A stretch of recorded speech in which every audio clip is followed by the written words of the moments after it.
Okay, we are now in episode 21 on page 62. Hrothgar has just told Beowulf, you need to now kill Grendel's mother. Beowulf is now going to reply to him. Beowulf spoke, "Let your sorrow end. It is better for us all to avenge our friends, not mourn them forever.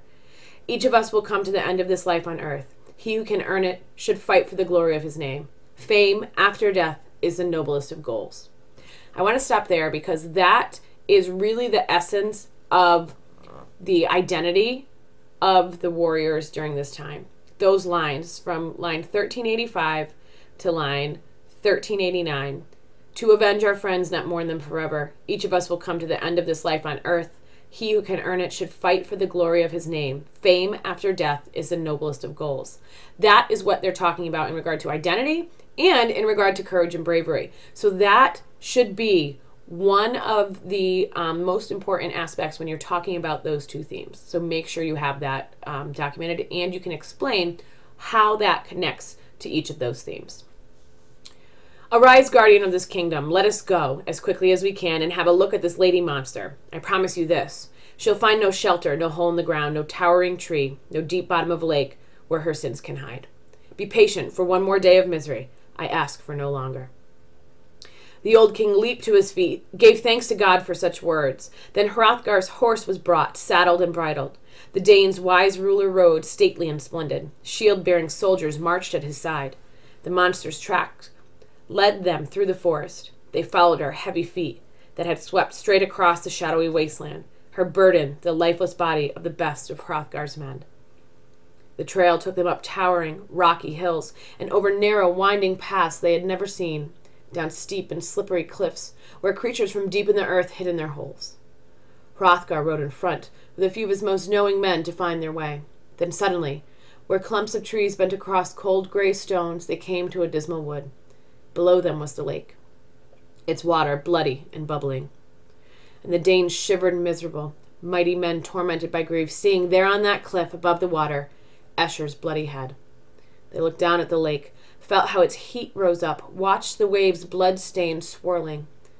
Their battle horns sounded, then sounded again. Then they set down their weapons. So we have this procession from Heorot to Grendel's mother's lake. There is unbelievable imagery. The description provided by the translator and poet is really setting the stage, and you can see yourself kind of climbing these rocky walkways and then coming down these slippery slopes to find below a lake that is basically bloody and bubbling because it's so hot. This is where Grendel's mother lives. On their way there, they also see, in kind of a clearing, Escher's head.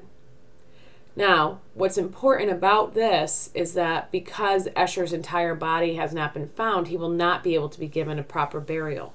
Again, an aspect of warrior culture. Think the funeral pyre. If there isn't a body there for them to mourn, then it's believed that their soul actually can't reach to heaven. So Grendel's mother has really taken that away from Escher and his family.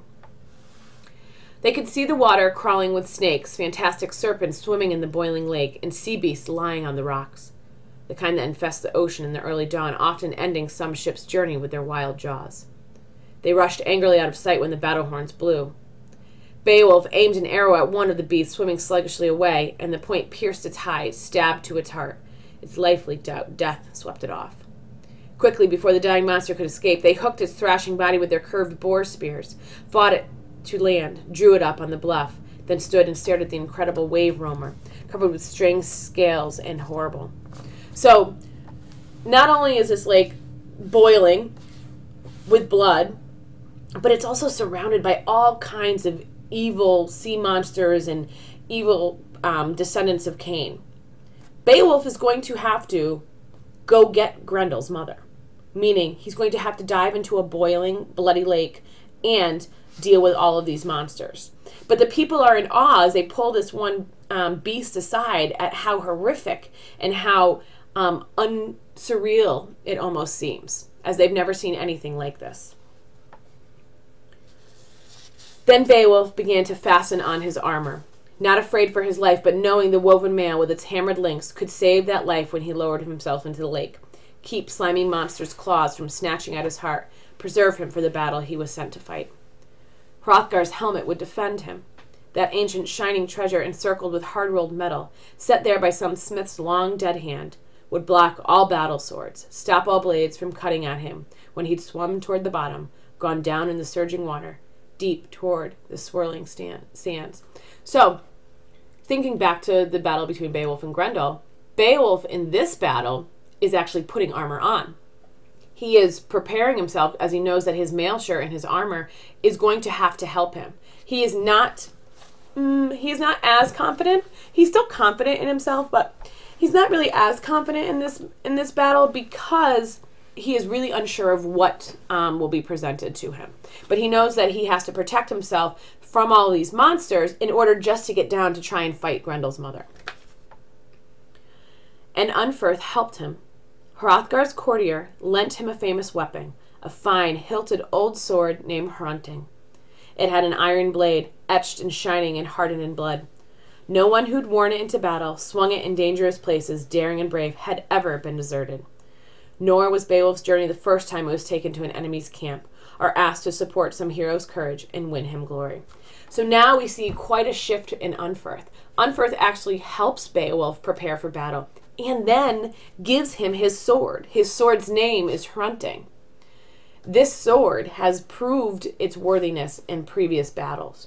So Unferth has really turned the tide, and he is trying to support Beowulf and help him, which is a good thing. Unferth sees what Beowulf really is, and that Beowulf is the one who is actually going to protect his people.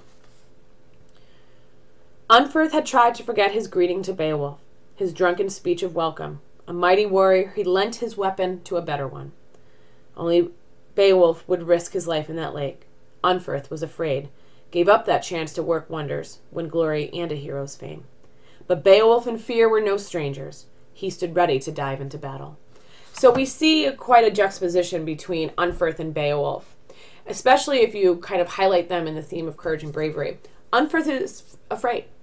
He admits that he's afraid, so much so that he actually gives Beowulf his sword. Beowulf, the poet actually says, Beowulf and fear were no strangers. Or Beowulf and fear were strangers, excuse me. This defines the essence of courage and bravery. Unferth, recognizing his inabilities and his fear. Beowulf, not having any fear, and taking also help from somebody else.